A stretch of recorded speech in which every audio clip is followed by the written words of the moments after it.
আলহামদুলিল্লাহ মহান রব্বে কারিমের দরবারে লাখো কোটি শুকরিয়া জাল্লা জাল্লা শানুহু তাআলা আমাদেরকে দুনিয়াবি সকল প্রকারের সাধনা ফাসাদ থেকে হেফাজত করেছেন, সকল প্রকারের বিমারি হইতে হেফাজত করেছেন, সকল প্রকারের গুনাহের কাছ থেকে হেফাজত করে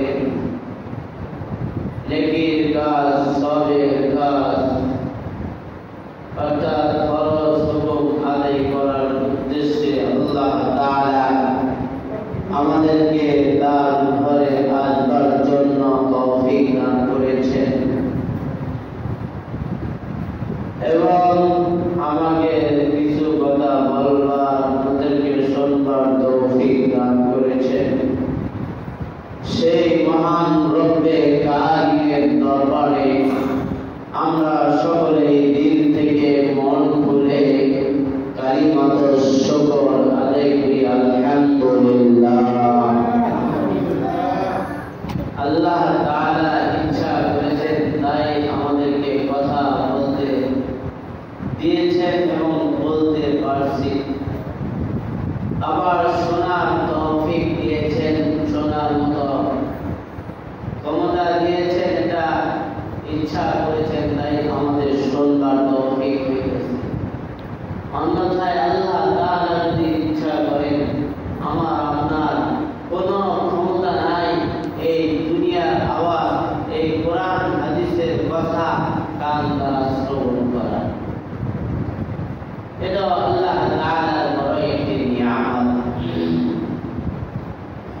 তো যাই হোক, আমি কোরআনুল কারীম থেকে আয়াতের একটি অংশ তেলাওয়াত করেছি। রাসূলুল্লাহ সাল্লাল্লাহু আলাইহি ওয়াসাল্লামের অসংখ্য হাদিস থেকে একটি হাদিস তেলাওয়াত করেছি। আল্লাহ তাআলা যদি তৌফিক দান করেন এই আয়াত এবং হাদিসের প্রেক্ষিতে কিছু কথা বলবো ইনশাআল্লাহ। আল্লাহ তাআলা এই আয়াতের মধ্যে কি বলতেছেন? ফাজাহাদু ফিল্লাহি হাক্কা জিহাদি। আল্লাহ রাব্বুল আলামিন আয়াতের মধ্যে বলেন ফাজাহাদু ফিল্লাহি, তোমরা আল্লাহ তাআলার রাস্তায় আল্লাহ তাআলার জন্য জিহাদ করো, হাক্কা জিহাদি। কেমন জিহাদ করবে? যেমন জিহাদ করলে মনে হয় হাক্কা জিহাদি, যেমন জিহাদ কি আল্লাহ তাআলার রাস্তায় করা উচিত, যেমনি জিহাদ করা উচিত তোমরা ঠিক সেইভাবে আল্লাহ তাআলার রাস্তায় জিহাদ করো। আবার দেখা যায় এক শ্রেণীর লোক আছে জিহাদের কথা বললে বলে সন্ত্রাসী, চিল্লায় কথা ঠিক কিনা? আওয়াজ আমরা তো কোনো কথাই মনে হয় বুঝতে পারি না। বলেন এক সময় কি এমন ছিল জিহাদের কথা বললে সন্ত্রাসী বলতো না? কথা বলেন, মনে হয় আপনারা সারা জীবনে মনে হয় আপনারা নেট জগতে ঢুকেন নাই। অথচ যদি জিজ্ঞাসা করা হয় কার বাড়িতে অ্যান্ড্রয়েড ফোন নাই, দেখা যাবে একটা বাড়িও মনে হয় এমন পাওয়া যাবে না, দুই চারটা বাড়িতে। কিছু বাড়ি তো আছে দুই চারজন, তাদের বাড়িতেও লোক নাই, বাড়িতেও ওরকম কি অ্যান্ড্রয়েড ফোন চালানোর মতো এরকম কি ইয়ং বয়সের ছেলে মেয়ে নাই, তারপরে কিনে নেয়। এরকম দুই চারজন বাদ দিয়ে কোনো বাড়িতে অ্যান্ড্রয়েড ফোনের অভাব নেই। আবার এই অ্যান্ড্রয়েড ফোন কিনতে শুধু এতটুকুই না, রাত্রি দেখা যায় প্রায় অধিকাংশ সময় ফ্রি হলে কি দেখা যায় নেটে ঢুকে থাকে। আগে কি থাকে না বলে? আপনারাও থাকেন। কেউ হয়তো ভালো জিনিস দেখে, কেউ হয়তো কি খারাপ জিনিস দেখে, কেউ ওয়াজ শুনে, যুদ্ধের বয়ান শুনে, কেউ নাটক সিনেমা দেখে, কেউ হয়তো দেখা যায় কি কোরআন হাদিসের তেলাওয়াত শুনে, আবার কেউ আবার দেখা যায় এই মোবাইলের মধ্যে টিকটক দেখে। কথা ঠিক কি না?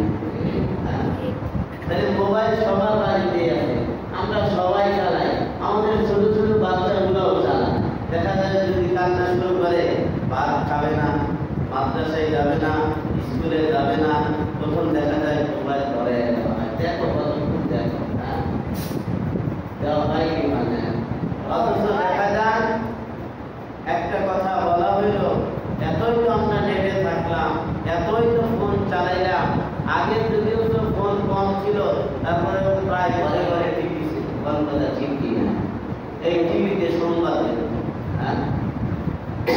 কিন্তু যারা এরকম ভাবে নেট চালাইছে, এক এক সময় এক এক সংবাদের আপডেট দেখতে পারছে, আপডেট খবর, নিত্য নতুন খবর যারা দেখতে পারছে, তাদের চোখে অবশ্যই এটাও করেছে, যখন ওই ওলামায়ে কেরাম কোরআনের এই আয়াত দিয়ে জিহাদের কথা বয়ান করলো, তখনই তাদেরকে সন্ত্রাসী কইরা গ্রেফতার করা হইল। কথা ঠিক কি?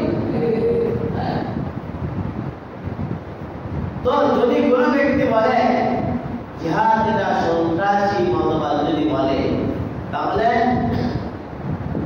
কোরআনুল কারীমের মধ্যে প্রায় 500 আয়াতের মধ্যে আছে, একটা দুইটা আয়াত নয়, প্রায় 500 আয়াতের মধ্যে আছে, হ্যাঁ, যে আপনার জিহাদের কথা।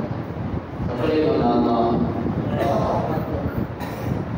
এখন যদি কোন ব্যক্তি এই জিহাদকে অস্বীকার করে, তাহলে কোরআনের এই 500 আয়াতকে কি করা হলো? অস্বীকার করা।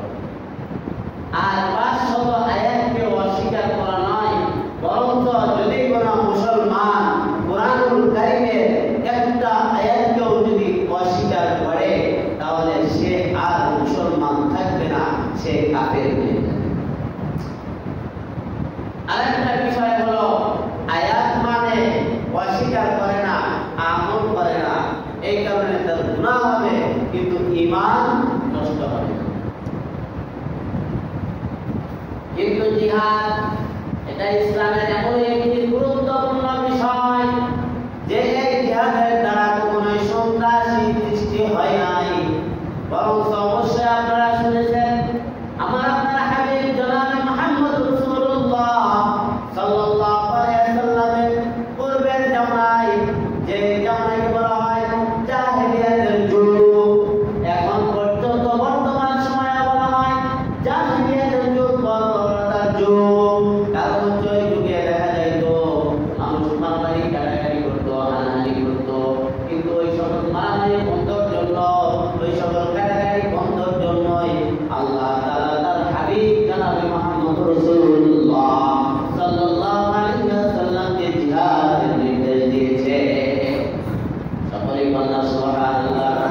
শুধু তাই নয়, আমার আপনার হাবিব জনাবে মুহাম্মদ রাসূলুল্লাহ সাল্লাল্লাহু আলাইহি ওয়াসাল্লাম তার মাদানী জীবনে, মদিনার জীবনে, অর্থাৎ মদিনার যে গত 10 বছর বসবাস করেছেন, এই 10 বছর জিন্দেগিতে আমার আপনার হাবিব জনাবে মুহাম্মদ রাসূলুল্লাহ সাল্লাল্লাহু আলাইহি ওয়াসাল্লাম প্রায় 100টা যুদ্ধ করেছে। সকলে বলেন সুবহানাল্লাহ। তাহলে এরা কখনোই সন্ত্রাসীবাদ হতে পারে না, বলেন তো ঠিক কিনা? এই জিহাদ হলো দুই প্রকার, প্রথমত জিহাদ দুই প্রকার, একটা হলো প্রকাশ্যে জিহাদ, আর একটা হলো গোপনীয়ভাবে জিহাদ। প্রকাশ্য জিহাদ কোনটাকে বলা হয়? যে জিহাদে কোন ব্যক্তি কি করে, দেখা যায় তার মাল নিয়ে, অর্থ নিয়ে, তার জীবনকে আল্লাহর রাস্তায় বিলিয়ে দেওয়ার জন্য যে ব্যক্তি প্রকাশ্যে এরকম ভাবে আল্লাহ তাআলার রাস্তায় বের হয়ে যায়, এটাকেই বলা হয় প্রকাশ্যে জিহাদ।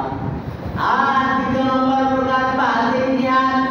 বাতিনি জিহাদ বলা হয় ওই জিহাদকে, যে জিহাদ দেখা যায় প্রত্যেকটা মানুষই করে নিজের লজ্জার শয়তানের পিছনে এই জিহাদ করতে হয়। যখন নফসের শয়তান অর্থাৎ নিজের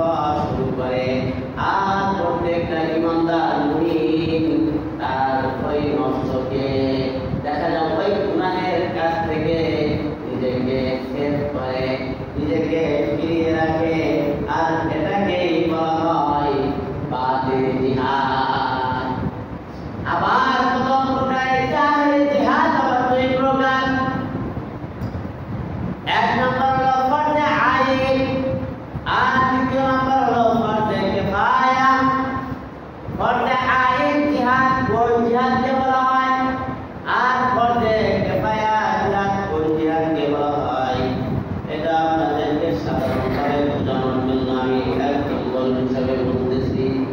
দেখা যায় প্রত্যেকটা মুসলমান ইমানদারের জন্য কিছু না কিছু শরীয়তের হুকুম আছে, আছে কি নাই? আছে। কিছু না কিছু আদেশ এবং নিষেধ রয়েছে।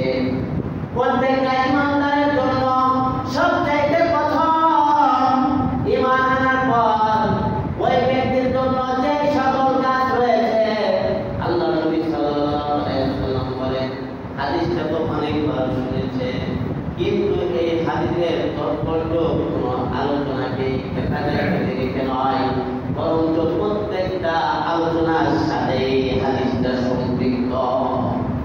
আল্লাহ নবী সাল্লাল্লাহু আলাইহি ওয়াসাল্লাম বলেন, বুনিয়াল ইসলাম খামসি শাহাদাতি আল্লা ইলাহা ইল্লাল্লাহ, ইকামাস সালাহ ওয়া ইতাইজ যাকাত ওয়াল হজ্জ ওয়া সাওমি রমাদান।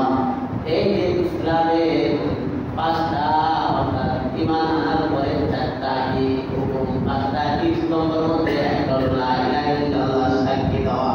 তারপরে দ্বিতীয় নম্বর হলো নামাজ আদায় করা, তারপরে কি রোজা রাখা, যাকাত দেওয়া, হজ করা।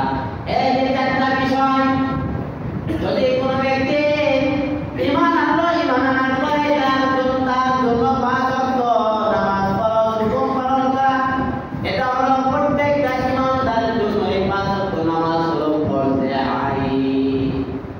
যখন রমজান মাস আসবে প্রত্যেকটা বালেগ পুরুষের জন্য এই রমজান মাসের পূজা এটা হলো তার জন্য ফরজে আইনের হুকুম। যদি কোনো ব্যক্তির মাল থাকে নিসাব পরিমাণ, ওই ব্যক্তির জন্য যাকাত প্রদান করা হলো ফরজে আইন। যদি কোনো ব্যক্তির নিসাব পরিমাণ মাল থাকে, হজ করার মতো যদি অর্থ সম্পদ থাকে, তাহলে ওই ব্যক্তির জন্য হজ করা হলো ফরজে আইন। এটাকে বলা হয় ফরজে আইন। তো এটা যেরকম ভাবে কোনো ব্যক্তি যদি ছেড়ে দেয়, তাহলে ওই ব্যক্তি গুনাহগার হতে হবে। বলেন কথা ঠিক কিনা? এই হুকুমগুলো যদি কোনো ব্যক্তি ছেড়ে দেয়, তাহলে ওই ব্যক্তিকে গুনাহগার হতে হবে। আরেকটা হলো এই শরীয়তের হুকুম, আরেকটা হলো ফরজে কিফায়া। ফরজে কিফায়া যেমন দেখেন জানাজার নামাজ আদায় করা এবং মাইয়িতকে দাফন করা, এটা হলো ফরজে কিফায়া। যদি কিছু সংখ্যক লোক যদি এলাকার পক্ষ থেকে কোনো ব্যক্তির কি করলো, জানাজা পড়লো, ওই ব্যক্তিকে দাফন করলো, তাহলে সকল ব্যক্তিদের থেকে ওই হুকুমটা আদায় হয়ে গেল, কেউ গুনাহগার হবে না। আর যদি কোনো ব্যক্তি যদি ওই মাইয়িতের জানাজা পড়তে না যায়, ওই মাইয়িতকে যদি দাফন করতেও না যায়, তাহলে সমস্ত এলাকাবাসী গুনাহগার হবে। তাহলে ফরজে কিফায়া কাকে বলে আর ফরজে আইন কাকে বলে আপনারা বুঝতে পারছেন তো? এই কথা সব কি ঘুমাইতেছে নাকি? ফরজে কিফায়া কাকে বলে আর ফরজে আইন কাকে বলে এতটুকু বুঝছেন তো সবাই? আওয়াজ করেন না কেন? একটু নাড়াচাড়া দেন, সবাই নাড়াচাড়া দেন, মাথাটা জাগা। ঘুম তো জীবনে অনেক পারলেন, হতে পারে আমার আপনার জীবনের শেয়ার করুন, আমরা করবেন দুটো কয়েকটি। ওই যে আমরা জীবিত অবস্থিতায় যে আমাদের মধ্যে আমি মেরে ফেলে গেছিলাম, এটা কি বিষয়? বিষয়টা ঘুম তো জীবনে অনেক পেরেছি, আমি অনেক ঘুমাইছি, আরো জীবনের অনেক হায়াত আছে, অনেক ঘুমাবো। একটু আপাতত এই জ্ঞানগুলো অর্জন করি, এটা প্রত্যেকটা মুসলমানের জন্য জানা কি খরচ। ফরজে আইন আর ফরজে কিফায়া, দুইটা জিনিস আমরা বুঝতে পারলাম। অনুরূপভাবে জিহাদের 2 প্রকার। প্রথমত জিহাদ 2 প্রকার, জাহের জিহাদ, বাতিল জিহাদ। জাহের জিহাদ আমার 2 প্রকার, ফরজে কিফায়া আর হলো ফরজে আইন। ফরজে কিফায়া জিহাদ হলো যদি কিছু সংখ্যক লোক যদি জিহাদে যায় আর কিছু সংখ্যক লোক যদি রয়ে যায়, ওই লোকদের পক্ষ থেকে সকলের পক্ষ থেকে ওই জিহাদ আদায় হয়ে গেল, এটাকে বলা হয় ফরজে কিফায়া জিহাদ। আরেকটা জিহাদ হলো ফরজে আইন জিহাদ। এই জিহাদ যেমন যদি কোনো মুসলিম শাসক অথবা কোনো মুসলমান ইসলাম বিশেষজ্ঞ ইসলামী রাষ্ট্র মতে যদি এরকম ঘোষণা হয়ে যায় সকলের জন্য জিহাদে যাইতে হবে, সকলকে যদি এরকম ভাবে জিহাদে যাওয়ার যদি নির্দেশ দেয়, তাহলে ওই জিহাদে সকলের জন্য অংশগ্রহণ করা হলো ফরজে আইন। জিহাদ হলো এই প্রোগ্রাম ফরজে আইন, একটা হলো ফরজে কিফায়া।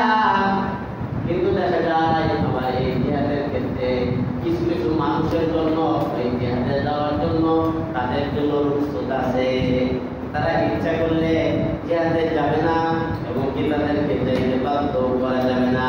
এরকম কোয়ালিটির লোক হলো তিনজন।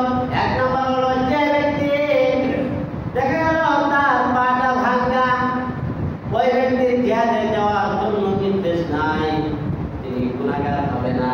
এরকম করতে আইন যদি জিহাদে যদি ওই ব্যক্তি অংশগ্রহণ না করে তাহলে ওই ব্যক্তি গুনাহগার হবে না।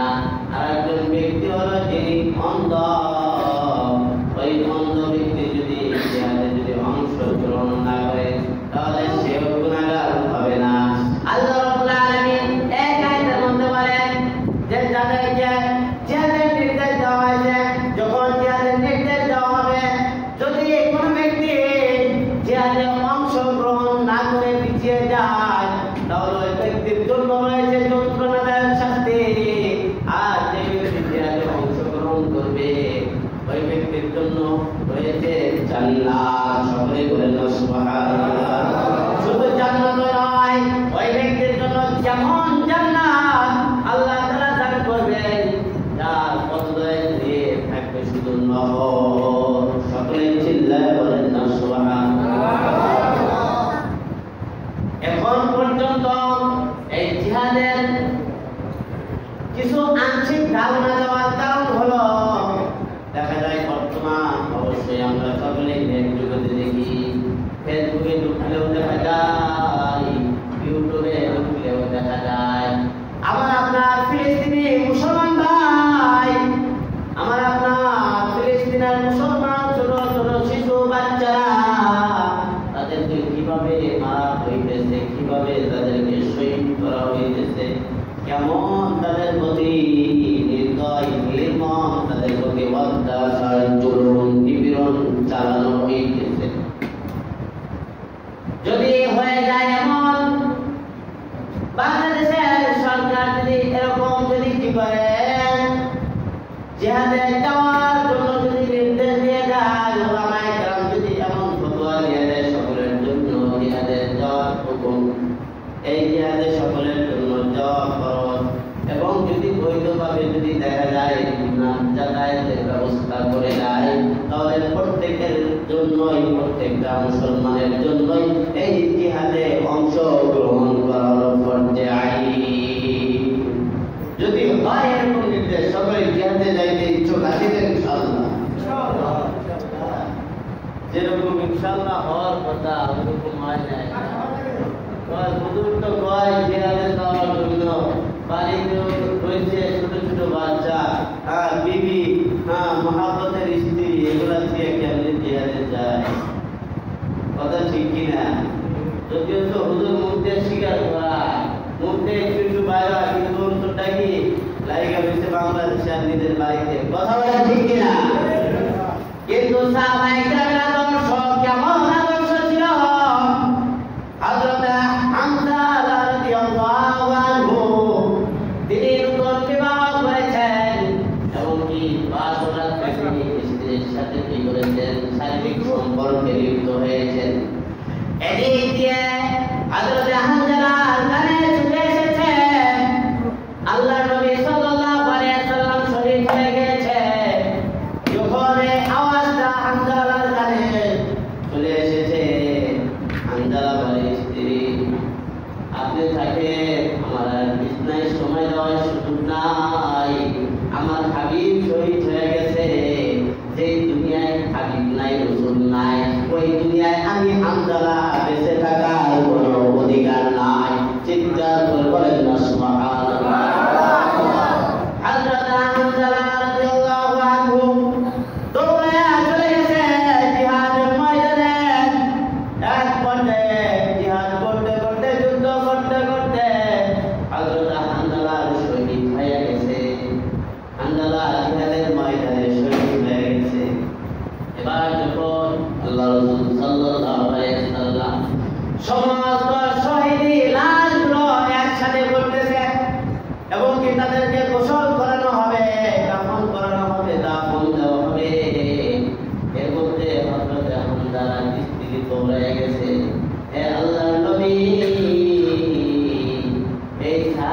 মধ্যে আপনার একজন সাহাবী হানজালা তার লাশটা খুঁজে বের করেন, কারণ উনি আমার স্বামী, উনি রাত্রে আমার সাথে ছিলেন, আমার স্বামী, আমার সাথে শারীরিক সম্পর্ক হয়েছে, ওই হানজালার উপরে গোসল ফরজ হয়েছে, তাকে দাফন দেওয়ার আগে তাকে কি করেন? গোসল দেওয়া এলো। তার উপর গোসল ফরজ, গোসল থেকে করাইতে হবে। আল্লাহ নবী সাল্লাল্লাহু আলাইহি সাল্লাম এবার হানজালা লাশটা তালাশ করতেছে, তালাশ করতে করতে আল্লাহ তাআলা জিবরাইল আমিনকে বলেন, হে জিবরাইল, যাও আমার হাবিবকে সংবাদ দাও, হানজালার গোসল দুনিয়ার পানিতে হবে না, বরং হানজালার গোসল আমি আল্লাহ জান্নাতি পানি দিয়া করাইয়াছি। সকলে চিল্লায়া এবার যখন হযরত হানজালা লাশটা পেয়েছেন, এবার দেখে হানজালার শরীর থেকে পানিগুলা টপকে টপকে পড়ে, গোসলের পানি টপকে টপকে পড়ে। এবার চিন্তা করেন, যদি কোনো ব্যক্তি প্রকৃতপক্ষে যদি কি করে ওয়াজাহাদু ফিল্লাহি, আল্লাহ তাআলার জন্য জিহাদ করে, হাক্কা জিহাদিহি, যেমন জিহাদ করা উচিত যদি ওইরকম জিহাদ করে, ওই সকল ব্যক্তির জন্য এরকম জান্নাত নির্ধারিত। সকলে বলুন সুবহানাল্লাহ। সুবহানাল্লাহ আওয়াজটা তো ভালোই হইল, কিন্তু জিহাদে যাওয়ার আওয়াজটা অনেক নরমাল। কথা বল ঠিক কি না? ঠিক বলে ঠিক তো ঠিক বলে, এই তো আমাদের অবস্থা। কিভাবে আপনাদের জিহাদে পাঠাবো তো সম্পর্ক। তো যাই হোক, নিয়ত রাখে নিজের ইমানকে তরতাজা করে। যদিও জিহাদে যাওয়া সম্ভব হইতেছে না, ঘোষণা আসে নাই, কিন্তু আল্লাহর কসম আমি বলতেছি, যদি কখনো এরকম ডাক আসে, আপনারা লাগেও দেখবেন ইমাম সাহেব আগে তো দিয়ে গেছে, সাবধান উত্তরে অনেক হুজুর লাগিয়েছে কি যায় নাই, তাদের শরীর হওয়ার দৃশ্য দেখেন না। মূল কথা হলো, যদি এখনো ওই ঘোষণা আসে নাই, তবে ওই ফিলিস্তিনি ওই আপনার মুসলমানদের পাশে দাঁড়ানোর জন্য প্রত্যেকটা মুসলমানের ইমানি দায়িত্ব হলো যে ইসরায়েলি যে সকল পণ্য আছে, এই সকল পণ্য আমরা বয়কট করবো ইনশাআল্লাহ। রাজি আছেন তো সবাই? সকলে চিল্লায় বলেন বয়কট, বয়কট, ইসরায়েলি পণ্য বয়কট। সকলে বয়কট করতে রাজি আছি তো ইনশাআল্লাহ। এই ইসরায়েলি পণ্যগুলো বয়কট করতে গেলে আগে আমাদের এই ইসরায়েলি পণ্য চিনতে হবে। ইনশাআল্লাহ আল্লাহ তাআলা যদি আমাকে তৌফিক দান করে, আমি একটা লিস্ট তৈরি করে বড় আকারে ব্যানারে মসজিদের সাথে লাগাই দেব ইনশাআল্লাহ। ওই সকল পণ্য আমরা ক্রয় করব না। তো আংশিক আমি কিছু পণ্যের ধারণা দিয়ে যাই, কিন্তু দেখেন আমরা বাংলাদেশের মানুষ, শুধু তাই নয়, সারা বিশ্বে যতগুলো মুসলমান আছে, দেখা গেল সবচেয়ে বাংলাদেশে আমাদের এই ইসরায়েলি পণ্যগুলোর ব্যবহার বেশি। বাংলার মুসলমান যদি এই ইসরায়েলি পণ্য যদি বয়কট করে, তাহলে অবশ্যই ইনশাআল্লাহ এমনিতে ইহুদিরা দেখা যাবে তারা দমিয়ে যাবে ইনশাআল্লাহ। কারণ সবকিছুর মূল উৎস হলো অর্থ। অর্থ থাকলে বিল্ডিং বানানো যায়, অর্থ থাকলে বোমা তৈরি করা যায়, অর্থ থাকলে রাইফেল ক্রয় করা যায়, আর অর্থ যদি না থাকে কিছুই করা যায় না। আর এই অর্থর যোগান দিতেছি আমরা মুসলমান। দেখেন আমরা ব্যবহার করি সানসিল্ক শ্যাম্পু, করেন কি করেন না? কন্ডিশনার সানসিল্ক আছে, ব্যবহার করেন কি করেন না? ক্লিয়ার শ্যাম্পু, তারপরে কি আছে ক্লিয়ার আপনার কন্ডিশনার, এটা আমরা ব্যবহার করি। ডাব সাবান, ডাব সাবান অনেকে আমরা ব্যবহার করি। আবার যদি দেখা যায় আমরা সাবান, এই সাবানের ভিতরে দেখা গেল এই ডাব সাবান আমরা কি করবো, সেটা পরিত্যাগ করবো। আর এর মানে পরিবর্তে আমরা যেগুলো ব্যবহার করতে পারি, যে সকল দেশীয় পণ্যগুলো আছে, স্যানিটারিনা, দেশি সাবান, কিয়া, এগুলো ব্যবহার করতে পারে। আবার হুইল ফাঁকির ভিতরে গেলে দেখেন, হুইল সাবানও কি ইসরায়েলি পণ্য, হুইল আপনার পাউডার ফাঁকি, এটাও কি ইসরায়েলি পণ্য। আবার আপনার মিট ফাঁকি, এটাও কি ইসরায়েলি পণ্য। সেভেন আপ যেটাকে আমরা খুব ভালো করে খাই, এটাও ইসরায়েলি পণ্য। সেভেন আপও আমরা কি করবো, এটা বর্জন করবো। সাথে সাথে কোকা কোলা খাই, এটাও আমরা বর্জন করবো। বিশেষ করে দেখা গেল এর পরিবর্তে ব্র্যান্ডের বিভিন্ন কি আছে প্রোডাক্ট আছে, যেগুলো আমরা ব্যবহার করবো ইনশাআল্লাহ। অনুরূপ ভাবে দেখা যায় প্রত্যেকটা ক্ষেত্রে তাদের পণ্য ছড়িয়ে ছিটিয়ে রয়েছে। দেখা যায় আমরা সার্ফ এক্সেল একটা পাখি ব্যবহার করি, এটা ভালো মনে করি, বলার কথা ঠিক কিনা, এটাও ইসরায়েলি পণ্য। তাহলে যে সকল প্রোডাক্টগুলো আছে এগুলো আমরা পরিত্যাগ করব, কি কারণে? আমাদের মুসলমান ভাইয়ের পাশে দাঁড়ানোর জন্য। সকলে বলে রাজি আসছে ইনশাআল্লাহ। যদি আমরা এই পণ্যটাও যদি বয়কট করি, তাহলেও আমাদের মুসলমান ভাইদেরকে সমর্থন করা হলো এবং কি তাদের পাশে দাঁড়ানো হলো। এর কারণে আল্লাহ তাআলা আমাদেরকে এক শিষ্য সহকার আল্লাহ তাআলা প্রত্যেককে এই পণ্যগুলো বয়কট করার তৌফিক দান করে। সাথে সাথে জিহাদের তামান্না